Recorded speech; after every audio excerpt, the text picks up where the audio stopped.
너 정말 이쁘다 이쁘다니까 왜 내 말 믿지 않는 건데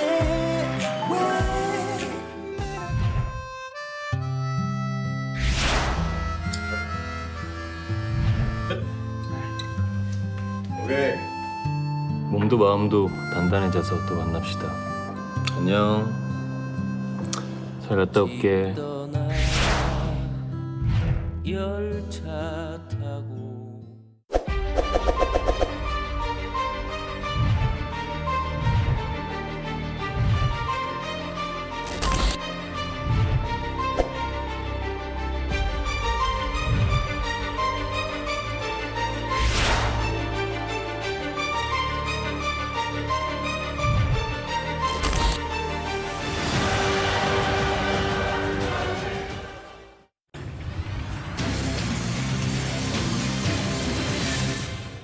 네, 유한솔의 오늘 머사니 시작합니다. 오늘은 최근 논란이 되고 있는 사건, 사고, 이슈들 짚어볼 텐데요. 양지민 변호사 그리고 일타수 강생 박진아 아나운서 두 분과 함께합니다. 어서 오세요. 안녕하세요. 자, 가장 최근 불거진 탈세 논란의 중심에 있는 가수 겸 배우 차은우 씨 이야기에서부터 문제가 되고 있는 연예인들의 1인 기획사 미등록 운영 행태 이야기 쭉 한번 해보도록 하겠습니다. 저희가 앞서 뉴스 라이브에서 전해드린 바 있지만 차은우 씨에 대해서 국세청이 200억 원대 천문학적인 금액의 세금 추징, 탈세 의혹을 좀 들여다보고 통보를 한 상태입니다.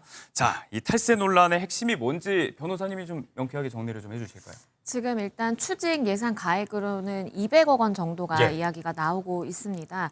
왜냐하면 이거는 기본 본세에 가산세가 아마 더해진 금액으로 보여지는데 벌금 성격에. 그렇죠. 지금 국세청에서 보기로는 개인이 소득 신고를 했을 때는 거의 반 정도 가까운 40%가 넘는 금액을 세금으로 내야 되는데 네. 이것을 사실상 페이퍼 컴퍼니와도 같은 어머니가 대표로 있는 회사로 이 수익을 정산을 받아서 예. 약 20%가 넘는 정도의 세금액을 탈루했다라고 지금 보고 있는 상황이고요. 네. 차은우 씨의 입장에서는 이것을 다퉈보겠다라고 이야기를 하는데 국세청에서는 이미 관련 증거라든지 관련 현황들을 다 점검을 해본 것으로 보여요. 예. 그렇기 때문에 조세적 부심이라는 것을 통해서 다투고 이후에 소송까지 제기를 할 수는 있는데 결과가 과연 뒤집힐 수 있을지는 좀 미지수입니다. 회의적이다. 국세청이 이미 다 들여다봤다는 이야기입니다. 자, 일단 실질적인 탈세 통로로 의심을 받았던 법인 한 곳의 주소지가 인천 강화에 있는 이 가족이 운영하던 장어집인 걸로 알려지면서 논란이 되기도 했습니다. 관할 지자체가 그러면 이제 강화군청인데 어제 현장 조사를 나갔는데 당일에 이 주소지가 또 서울 강남으로 전출이 됐다고 하더라고요. 맞습니다. 공교롭게도 강화군청이 현장 조사를 나간 그 당일에 예. 이 회사의 주소지가 장어집이 아니라 서울 강남구로 소재 이동이 된 것입니다. 실제 강화군청이 일단은 이 장어집에 대해서 실제 법인으로서 운영이 된 정황이 있는지를 확인하기 위해 갔던 것인데요. 네. 일단은 지금 사무실이라든지 집기류 뭐 이런 업무 수행을 위해서 어떠한 증거가 발견된 것은 없다라고 예. 보아서 강화군청 입장에서도 고발을 지금 검토를 하고 있는 상황으로 보이고 네. 그리고 역시 대중문화예술업으로 미등록하고 운영을 한 것까지도 지금 확인이 되고 있는 부분이기 때문에 예. 추후에 논란이 더 불거질 가능성이 있습니다. 자, 문제가 되고 있는 이 차 씨 가족 명의 법인은 두 곳입니다. 유한 책임회사로 알려진 두 곳이 있는데 그 가운데 한 곳의 주소지가 지금 인천 강화에 있던 장어집에서 서울 강남으로 이제 옮겨졌다는 이야기고요. 자, 앞서 이 법인의 주소지가 강화로 옮겨갔던 과정도 그렇고 또 이 기존의 법인의 성격, 주식회사에서 유한 책임회사 이렇게 바뀐 것도 지금 실질적으로 이 고의성을 좀 의심해 봐야 된다. 그런 정황으로 지금 들여다보고 있는 거잖아요. 그렇죠. 만약에 이러한 의혹들 중에 한 가지가 적용이 된다라고 한다면 우연의 일치다 아니면 모르고 그랬겠다라고 생각을 할 수도 있겠는데 이 내용을 살펴보면 굉장히 누군가의 전문적인 조세 전문가의 조언을 받아서 움직인 그러한 정황들이 드러나고 있는 네. 상황입니다. 왜냐하면 처음에는 주식회사였어요. 법인이었는데 이걸 유한 책임회사로 변경을 하거든요. 요거에 의미가 있다면서요? 맞습니다. 이렇게 하면 외부 공시나 아니면 외부의 감사로부터 굉장히 자유롭다라는 장점이 있습니다. 예. 그렇기 때문에 외부 감사를 하게 되면 이거 페이퍼 컴퍼니 아니야? 유령 회사 아니야? 라는 의혹들이 제기가 될 수 있지만 우리 가족끼리 왜냐하면 사내이사가 차은우 씨고 대표이사가 어머니이기 때문에 네. 그냥 우리끼리만 잘 조용히 운영을 하면 외부에서 누군가의 감시하는 눈길은 없는 것이죠. 네. 그리고 강화군으로 간 것도 강화군의 경우에는 수도권 정비계획법상의 취등록세 이제 완화를 적용을 받는 규제 지역이 곳이기 아니죠. 때문에 네. 그렇습니다. 그래서 세무적으로 봤을 때에는 정말 줄여서 유리할 수 있는 곳을 찾아 들어갔다라고 볼 측면이 있고 이게 뭐 강화군에 위치하더라도 실제 회사로서 잘 운영이 됐다라면 문제 없습니다. 네. 그런데 강화군으로 찾아 들어가고 유한 책임 회사로 바꾸고 그런데 회사에 실질이 없었다라고 국세청은 네. 들여다보고 있는 상황이죠. 여러 가지 정황상 고의성이 짙게 의심된다는 이야기. 자, 저희가 이틀 전 전해드렸던 뉴스라이브에서도 이제 이야기를 했던 부분입니다. 군복무 중인 차은우 씨가 사과문 입장을 냈는데 여기에 동시에 지금 불복 절차도 받고 있는 상황이죠. 그렇습니다. 먼저 사과문은요, 지난 26일에 차은우 씨가 공개를 했는데요. 이렇게 실망을 안겨드린 점 죄송하다라고 예. 하면서 납세의 의무를 대하는 자신의 자세가 어땠는지 반성하고 있다라고 밝혔습니다. 네. 그리고 세무조사 절차에 들어갔는데 마무리 짓지 않고 이렇게 군입대한 거에 대해서 더 이상 미룰 수 없어서 간 거지 도피성 입대가 아님을 분명히 했는데요. 네. 차은우 씨는 일단 여론에는 이렇게 진정시키는 모양새를 보였고요. 네? 법적으로는 이제 본격적인 불복 절차에 돌입한 듯합니다. 국내 5대 로펌 법무법인 세종과 함께 예. 이 일을 맡아서 해결하기로 했고요. 또 차은우 씨의 소속사 또한 법적 절차를 통해서 적극적으로 소명을 하겠다라는 입장을 밝혔습니다. 지금 소개한 이 5대 법인 가운데 하나라는 이 세종 같은 경우는 작년에 뭐 서울 국세청장 출신의 인사를 영입하기도 하고 조세 세무 쪽으로 아주 특화가 되어 있는 법인이라면서요? 맞습니다. 그러니까 세무 관련 분쟁을 자주 맡아서 네. 소송을 수행한 경험이 있는 로펌 중에 한 곳이고 그리고 말씀해 주신 것처럼 전 서울지방국세청장을 고문으로 영입을 했어요.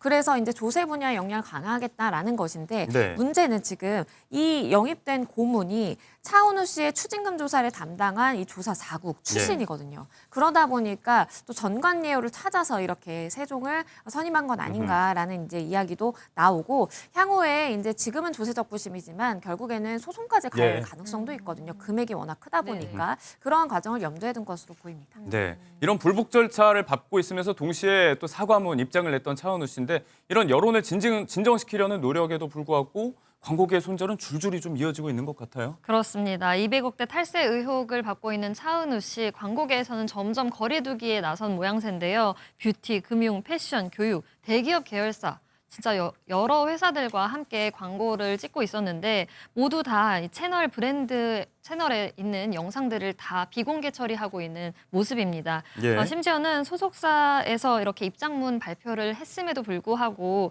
계속해서 이렇게 비공개로 영상을 네. 전환하는 모습을 보이고 있는데요. 또 국방부에서 스토리텔러 역할로 출연을 했던 컨텐츠 프로그램이 있습니다. 네. 모두 4편을 찍어놨었는데 이 모두 비공개 처리가 된 것으로 알려져 있습니다. 네, 지금 또 군악대에서 군복무 중인 차은우 씨인데 이 보직에 관해서도 좀 검토를 해달라, 군악대 퇴출을 좀 시켜달라는 그런 취지의 민원 신고도 들어와 있는 상태입니다. 자, 앞서 살펴본 대로 만약에 이 불복 절차 그리고 이후에 소송까지 갔는데도 차 씨의 고의성이 좀 많이 인정이 되는 쪽으로 가닥이 잡힌다고 하면 뭐 이 국세청의 추징금도 그렇지만 지금 위약금 폭탄이 어마어마하게 기다릴 것 같아요. 그렇죠. 추징금보다도 위약금이 더 수준이 높을 가능성이 예. 있습니다.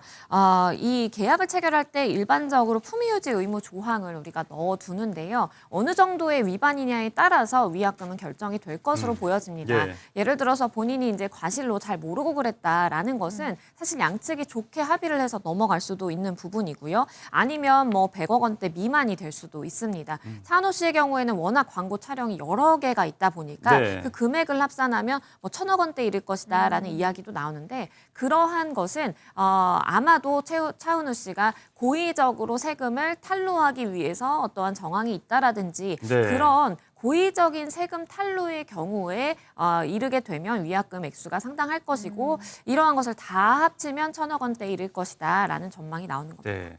자, 이런 관행처럼 계속되어 온 부분에 대해서 대중정서도 갈수록 싸늘해지고 있습니다. 차 씨의 사과문이 나왔을 때도 뭐 갑론을박이 있었는데 K-팝 데모넌터스에서 유명해졌던 배우 아덴조가 또 지지하는 취지의 댓글을 올렸다가 누리꾼들의 비판을 받는 일도 있었고 여론이 많이 지금 싸늘해진 상태입니다. 자, 차 씨의 문제가 된 두 곳의 가족명의 법인, 한 곳은 지금 대중문화예술기획업 미등록 상태로 알려지고 있습니다. 이런 관행들이 지금 자꾸 수면 위로 올라오고 있는 게 작년 말까지 정부가 지금 일괄 등록 계도 기간을 또 주기도 했었는데 여기에 따라서 무더기로 지금 등록을 한 연예인들의 사례가 많이 재조명이 되고 있어요. 맞습니다. 이 대중문화예술업으로 등록을 하고 기획사, 연예 매니지먼트사를 운영을 해야 되는데 이게 법률에 규정되어 있는 예. 부분이거든요. 네. 근데 많은 부분이 잘 이루어지지 못하다 보니까 정부에서 계도 기간까지 주면서 시간을 준 거예요.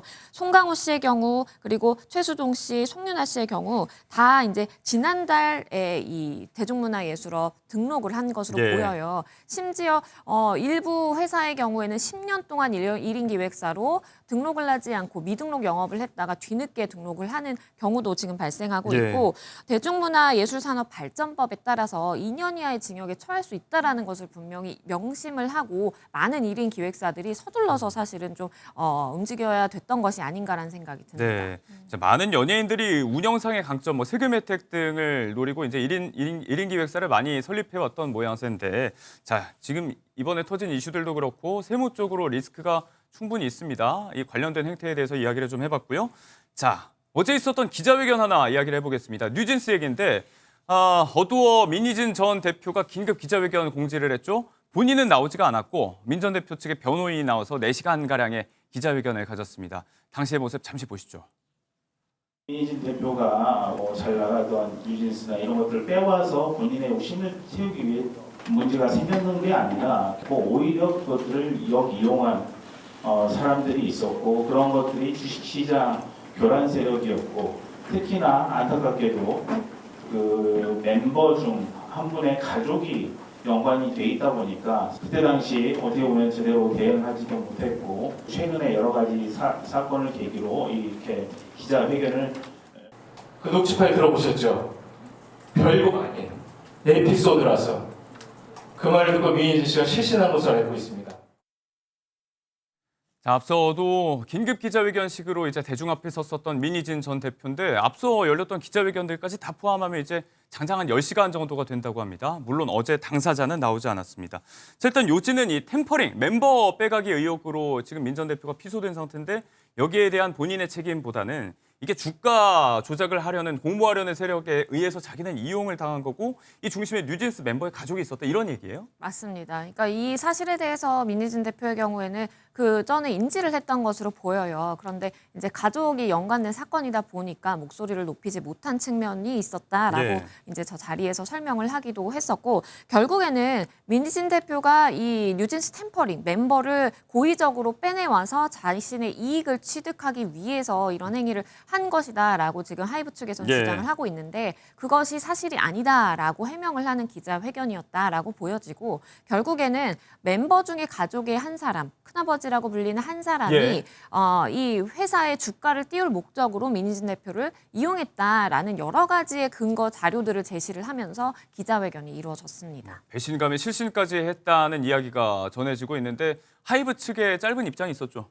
하이브 측은 주장이 있다면 법정에서 이야기할 일이다라고 하면서 법적 절차를 통해서 소명을 하겠다라는 입장을 전해왔습니다. 네. 이 K-팝 전속계약 분쟁이 시작이 되면서 자본시장법 위반 가능성까지 계속해서 커지는 모양새인데요. 하루빨리 해결이 됐으면 좋겠습니다. 자, 법정에서 얘기하자. 어제 기자회견이 어떤 앞으로 법적 분쟁의 변수가 될지 앞으로 좀 더 부각될 쟁점은 뭐라고 보십니까? 일단은 전속계약 분쟁과 그리고 자본시장 규제법 위반이 함께 혼재되어 있는 사건으로 보입니다. 전속계약 위반의 경우에는 멤버 다니엘이 이제 결국에는 나가게 됐는데 네. 이 부분에 있어서 민희진 대표의 책임이 있는지에 따라서 손해배상 액수가 결정이 될 것으로 보이고 자본시장법 위반의 경우에는 주가 부양을 위해서 만약에 민희진 대표가 알면서도 고의적으로 개입을 하고 이것을 외부에 흘리면서 이렇게 네. 주식 매매라든지 이런 것에 관여한 것이 있다면 처벌을 받을 당사자지만 그렇지 않다라고 본다면 뭐 피해자가 될 수 있는 가능성도 열려 있습니다. 네, 사건 사고 이슈 소식 여기까지 듣겠습니다. 양지민 변호사와 함께했습니다. 고맙습니다.